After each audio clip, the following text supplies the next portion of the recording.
योगी जी मुझे पाकिस्तान मत भेजिए। योगी जी मुझे पाकिस्तान मत भेजिए। अगर मैं वहां चली गई तो वो लोग मुझे खात्मा कर देंगे। योगी जी मुझे यहीं पे रहने दीजिए। मैं अपने बच्चों का लालन पालन यहीं कर लूंगी। सुन रहे हैं मोदी जी?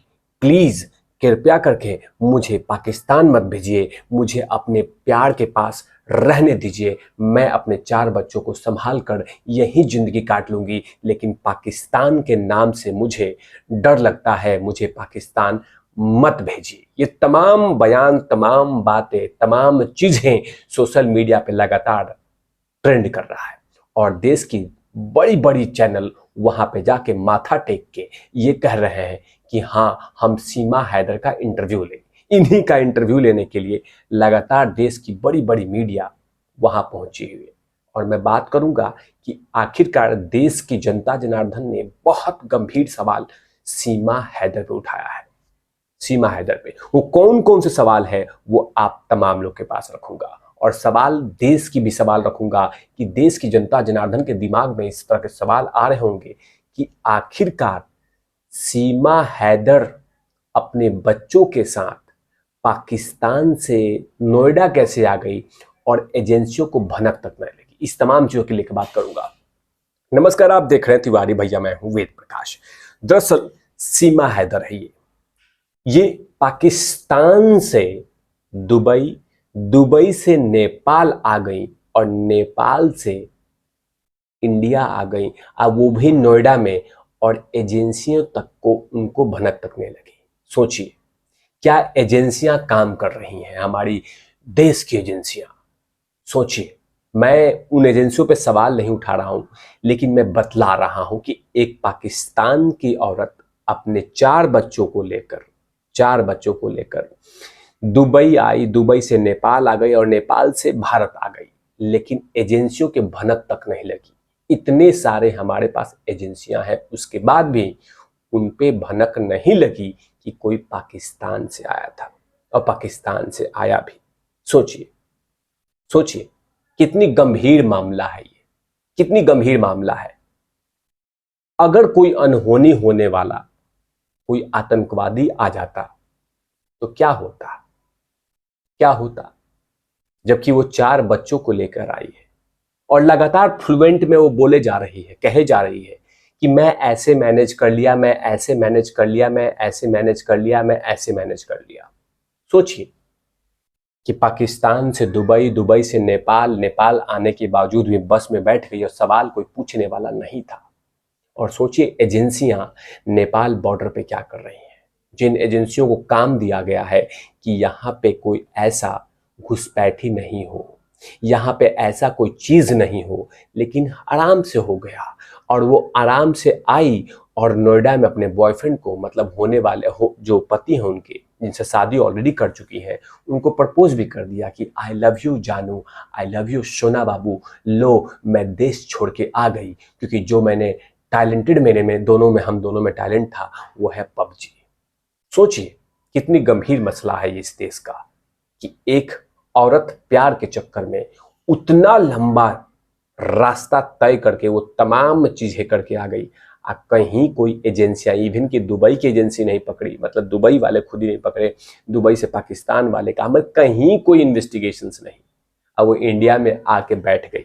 अब अंदाजा लगाइए कि ऐसे कौन कौन से व्यक्ति आया होगा और आराम से इंडिया में स्टे कर रहा है। देखिए रास्ता क्या है, मतलब उधर मोदी जी की एजेंसियां, उधर बहुत सारे, मतलब बॉर्डर के तरफ जो बॉर्डर है उधर टाइट बंदूक बंदूक लेके खड़े हैं। अब उधर किसी को जाने की अनुमति, आने की अनुमति नहीं है। वैसे भी मोदी जी ने रिश्तों में हमारे रोक रखा कि ऐसा कोई रिश्ता उश्ता, व्यापारिक रिश्ते और मित्रता नहीं चाहिए, कर दिया। पहले आतंकवाद को दूरी करो, उसके बाद हम जो कुछ बात करेंगे, लेकिन सीधा मोदी जी की सरकार ने कर दी है।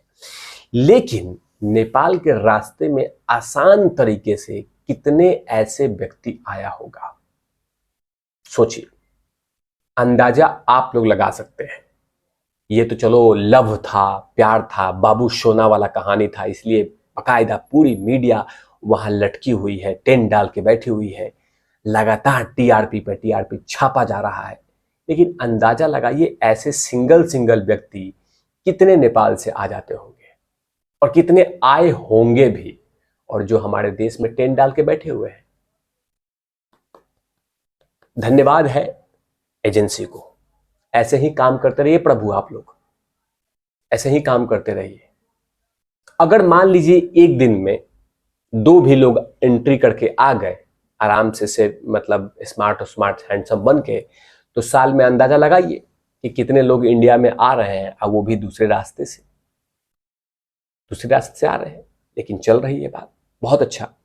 ये टीआरपी का मामला नहीं है, ये मामला है, ये जो लव का कवरिंग हो रहा है, ये लव का कवरिंग नहीं होना चाहिए था। बाकायदा ये सवाल पूछा जाना चाहिए था एजेंसियों से कि आपके नाक के नीचे में इतना बड़ा, मतलब लगभग 5 लोग आ गए पाकिस्तान से और प्रपोज भी कर दिया, बाबू सोना भी हो गया, लगातार वो जल ढार रही हैं, पूजा कर रही हैं, पाठ कर रही हैं, उसमें मुझे नहीं जाना। लेकिन सवाल है देश के उन तमाम एजेंसियों से। मैं सवाल ही पूछ सकता हूं, और क्या पूछ सकता, मेरी क्या हैसियत है, क्या हैसियत है मेरी। लेकिन बहुत बहुत गंभीर मसला है, बहुत गंभीर मसला है, इसको इग्नोर नहीं करना होगा। टीआरपी के लिए लगातार आप क्या करना चाहती हैं, आप कहाँ जाना चाहती हैं, क्या करना चाहती हैं, क्या खाया था रास्ते में, क्या हुआ क्या नहीं हुआ, कैसे प्यार हुआ था, कैसे इकरार हुआ था, कैसे प्रपोज किया था, लेकिन सवाल उन एजेंसियों से नहीं पूछी जा रही है। चलिए एक भी व्यक्ति अगर उधर से यहां आ जाए और उसका जो मिशन कुछ अलग हो, तो अंदाजा लगाइए कि अगर 300 अंदर में आ गए तो क्या करेंगे। अंदाजा लगाइए आप लोग। आप तो बड़े बड़े थिंक टैंकर हैं हमारे जनता जनार्दन, लेकिन टीआरपी के लिए पहला ऐसा लव हुआ है। कोई गदर 2 बना रहा है, कोई गदर 3 बना रहा है, वाह सचिन, वाह ये वो तमाम चीजें। लेकिन मेरा यही बात है, यही मामला है, और यही तमाम चीजें रहेगी कि इन तमाम मसलों पे भारत सरकार को गंभीर तरीके से मीटिंग करनी चाहिए और समीक्षा करनी चाहिए कि आखिरकार इस तरह का मसला हमारे देश के सामने आ कैसे गया। मेरे साथ साथ बहुत सारे थिंक टैंकर लोग लगातार इस पे सवाल उठा रहे हैं और कह रहे हैं कि कुछ ना कुछ तो झोल है, लेकिन मैं उस पे नहीं जा रहा हूं। लेकिन डॉक्टर सैयद रिजवान अहमद, जो कि एक थिंक टैंकर माने जाते हैं, उन्होंने कहा है, कोई माने या ना माने, मुझे पूरा शक होता है कि ये सीमा हैदर एक पाकिस्तानी जासूस मिशन पे है।